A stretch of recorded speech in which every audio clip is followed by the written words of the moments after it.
ನಟ ದರ್ಶನ್ ಮಧ್ಯಂತರ ಜಾಮೀನು ಪ್ರಶ್ನಿಸಿ ಸುಪ್ರೀಂ ಕೋರ್ಟ್ ಮೊರೆ ಹೋಗಲು ಖಾಕಿ ಪಡೆ ಅಂತಿಮ ತಯಾರಿ ನಡೆಸಿದೆ. ಕೊಲೆ ಪ್ರಕರಣದ ಚಾರ್ಜ್ ಶೀಟ್ ಭಾಷಾಂತರ ಪ್ರಕ್ರಿಯೆ ಅಂತಿಮ ಹಂತ ತಲುಪಿದ್ದು ಶೀಘ್ರದಲ್ಲೇ ಪೊಲೀಸರು ಮೇಲ್ಮನವಿ ಸಲ್ಲಿಸಲಿದ್ದಾರೆ.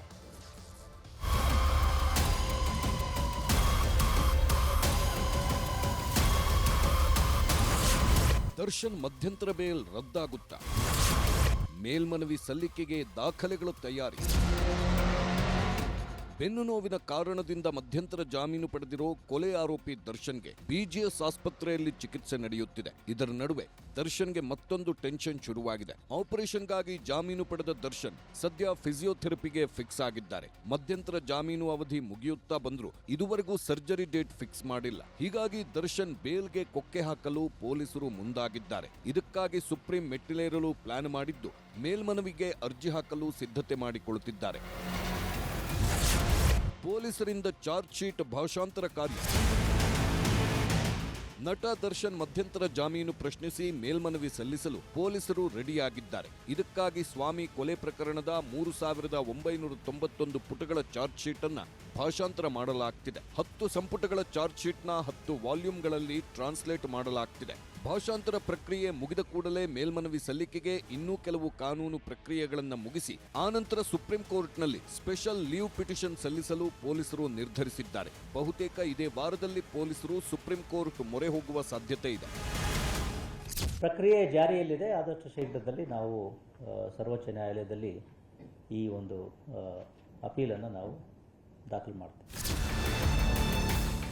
ದರ್ಶನ್ ಜಾಮೀನು ಪಡೆದು ಈಗಾಗಲೇ 20 ದಿನದ ಮೇಲಾಗಿದೆ. ಇನ್ನು ಬೇಲ್ ಅವಧಿ ಮುಗಿಯಲು ಕೆಲವೇ ದಿನಗಳು ಬಾಕಿ ಇದೆ. ಈ ಮಧ್ಯೆ ಪೊಲೀಸರು ದರ್ಶನ್ ಬೇಲ್ ಪ್ರಶ್ನಿಸಿ ಸುಪ್ರೀಂಗೆ ಮೇಲ್ಮನವಿ ಅರ್ಜಿ ಸಲ್ಲಿಸುವ ಮೂಲಕ ಶಾಕ್ ಕೊಡಲು ತಯಾರಾಗಿದ್ದಾರೆ. ಪೊಲೀಸರ ಈ ನಡೆಯಿಂದ ಆಸ್ಪತ್ರೆಯಲ್ಲಿ ಚಿಕಿತ್ಸೆ ಪಡೆಯುತ್ತಿರುವ ದರ್ಶನ್ ಬೆವರುವಂತಾಗಿದೆ. Muniraju, crime bureau, news 18, Bengaluru. ರಾಜ್ಯದ ಜನರಿಗೆ ಮತ್ತೊಂದು ದರ ಏರಿಕೆ. ಅದರಲ್ಲೂ ಸರ್ಕಾರಿ ಆಸ್ಪತ್ರೆ ರೋಗಿಗಳಿಗೆ ದರ ಏರಿಕೆಯ ಬಿಸಿ ತಟ್ಟಿದೆ. ಉಚಿತ ಟ್ರೀಟ್ಮೆಂಟ್ ಕೊಡೋ ಸರ್ಕಾರಿ ಆಸ್ಪತ್ರೆಗಳಲ್ಲಿ ವೈದ್ಯಕೀಯ ಸೇವೆಗಳ ದರ ಹೆಚ್ಚಳವಾಗಿದೆ. ಯಾವ್ಯಾವ ವೈದ್ಯಕೀಯ ಸೇವೆಗಳ ದರ ಏರಿಕೆಯಾಗಿದೆ ಅನ್ನೋದನ್ನ ನ್ಯೂಸ್ 18 ಅನಾವರಣ ಮಾಡಿದೆ. ಬೆಲೆ ಏರಿಕೆಯಿಂದ ತತ್ತರಿಸಿರೋ ಜನರಿಗೆ ಶಾಕ್. ಸರ್ಕಾರಿ ಆಸ್ಪತ್ರೆಯ ರೋಗಿಗಳಿಗೆ ಚಿಕಿತ್ಸೆ ದುಬಾರಿ. ಹಾಲಿನ ದರ ಏರಿಕೆ ಆಯಿತು. ಈಗ ಬಡ ಜನರಿಗೆ ರಾಜ್ಯ ಸರ್ಕಾರ ಶಾಕ್ ಕೊಟ್ಟಿದೆ. ಸರ್ಕಾರಿ ಆಸ್ಪತ್ರೆಗಳನ್ನ ನಂಬಿದ ಬಡ ರೋಗಿಗಳಿಗೆ ಇನ್ಮುಂದೆ ಚಿಕಿತ್ಸೆ ದುಬಾರಿಯಾಗಲಿದೆ.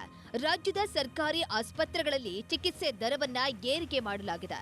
ವೈದ್ಯಕೀಯ ಶಿಕ್ಷಣ ಇಲಾಖೆ ವ್ಯಾಪ್ತಿಯ ಸರ್ಕಾರಿ ಆಸ್ಪತ್ರೆಗಳಲ್ಲಿ 10% 20% ದರ ಏರಿಕೆ ಮಾಡಿ ಪರಿಷ್ಕರಣೆ ಮಾಡಲಾಗಿದೆ.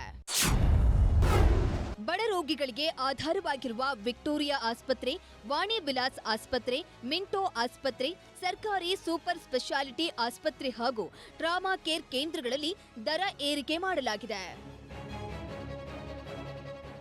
ಇನ್ನು ಸರ್ಕಾರಿ ಆಸ್ಪತ್ರೆಯ ಯಾವ್ಯಾವ ವೈದ್ಯಕೀಯ ಸೇವೆಗಳ ದರ ಏರಿಕೆ ಆಗಿದೆ ಅಂತ ನೋಡೋದಾದ್ರೆ, ಈ ಹಿಂದೆ ಒಪಿಡಿ ರಿಜಿಸ್ಟ್ರೇಷನ್ ದರ 10 ರೂಪಾಯಿ ಇತ್ತು. ಈಗ 10 ರೂಪಾಯಿ ಹೆಚ್ಚಳ ಮಾಡಲಾಗಿದ್ದು ಇನ್ಮುಂದೆ ರೋಗಿಗಳು 20 ರೂಪಾಯಿ ನೀಡಬೇಕಿದೆ. ಒಳರೋಗಿ ಅಡ್ಮಿಷನ್ ದರ ಈ ಹಿಂದೆ 25 ರೂಪಾಯಿ ಇತ್ತು. ಈಗ 25 ರೂಪಾಯಿ ಹೆಚ್ಚಳ ಮಾಡಲಾಗಿದೆ. ಇನ್ಮುಂದೆ ಅಡ್ಮಿಷನ್ಗೆ ರೋಗಿಗಳು 50 ರೂಪಾಯಿ ನೀಡಬೇಕಾಗಿದೆ. ರಕ್ತ ಪರೀಕ್ಷೆಯ ದರವನ್ನ 50 ರೂಪಾಯಿ ಹೆಚ್ಚಳ ಮಾಡಲಾಗಿದೆ. ಹಿಂದಿನ ದರ 70 ಇತ್ತು. ಈಗ 120 ರೂಪಾಯಿ ಆಗಿದೆ.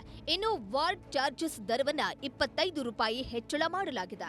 ಇನ್ನು ಆಸ್ಪತ್ರೆಯ ತ್ಯಾಜ್ಯ ನಿರ್ವಹಣೆ ದರವನ್ನ 40 ರೂಪಾಯಿ ಹೆಚ್ಚಳ ಮಾಡಲಾಗಿದೆ. ವಿಕ್ಟೋರಿಯಾ ಆಸ್ಪತ್ರೆಯಲ್ಲಿ ದರ ಏರಿಕೆ ಬಗ್ಗೆ ನೋಟಿಸ್ ಹಾಕಲಾಗಿದೆ. ದರ ಏರಿಕೆ ಕಂಡ ರೋಗಿಗಳು ಆಕ್ರೋಶ ಹೊರಹಾಕಿದ್ದಾರೆ. ಹೆಚ್ಚಿಗೆ ಆಗ್ಬಿಟ್ಟಿದ್ರು ಅದು ಖಂಡಿತವಾಗಿ ಇದೇನು ಗಾಯದ ಮೇಲೆ ಬರೆ ಹೇಳ್ದಂಗೆ. ಅದು ನಾವಂತೂ ಈ ಮೂಲಕ ಹೇಳೋದು ಏನಂದರೆ ಸರ್ಕಾರ ದಯವಿಟ್ಟು ಯೋಚನೆ ಮಾಡಬೇಕು. ಇವತ್ತೆಲ್ಲ ರೈಟು ಜಾಸ್ತಿ ಮಾಡಿ ಮಡ್ಗವ್ರೆ. 1000 ರೂಪಾಯಿ ಆಯ್ತದೆ, 900 ರೂಪಾಯಿ ಸಾಲೆಯಲ್ಲಿ ಮಾಡೋಣ, ನಾನು ತೋರಿಸೋದೆಲ್ಲ ಹೊಟ್ಟೈತೀನಿ. ಈ ಥರ ಪರಿಸ್ಥಿತಿಗಾಗಿ ಓದಾಡ್ತಾ ಇದೆ. ಹಾಸ್ಪಿಟ್ಲಲ್ಲೂ ಇಲ್ಲೂ ದರ ಜಾಸ್ತಿ ಇದೆ. ಫಸ್ಟ್ ಸಲ ಬಂದಾಗ ಕಮ್ಮಿ ಇತ್ತು, ಈಗ ಬಂದಾಗ ಆಗಲೇ ಜಾಸ್ತಿ ಮಾಡಿಬಿಟ್ಟಿದ್ದಾರೆ. 1ಕ್ಕೆ 2 ಮಾಡಿದ್ದಾರೆ. ಎಲ್ಲಿ ಹೋಗೋಣ ಬಡವ್ರುಗಳು ಸರ್, ನಾವು ಬಡವ್ರು. ಹಾಂ, ಒಟ್ನಲ್ಲಿ ಆಸ್ಪತ್ರೆಗಳನ್ನೇ ನಂಬಿದ ಬಡ ರೋಗಿಗಳು ಸರ್ಕಾರದ ನಡೆಗೆ ಆಕ್ರೋಶ ಹೊರಹಾಕಿದ್ದಾರೆ. ರಂಜನ್ ಶಿರ್ಲಾಲ್, ನ್ಯೂಸ್ 18 ಬೆಂಗಳೂರು.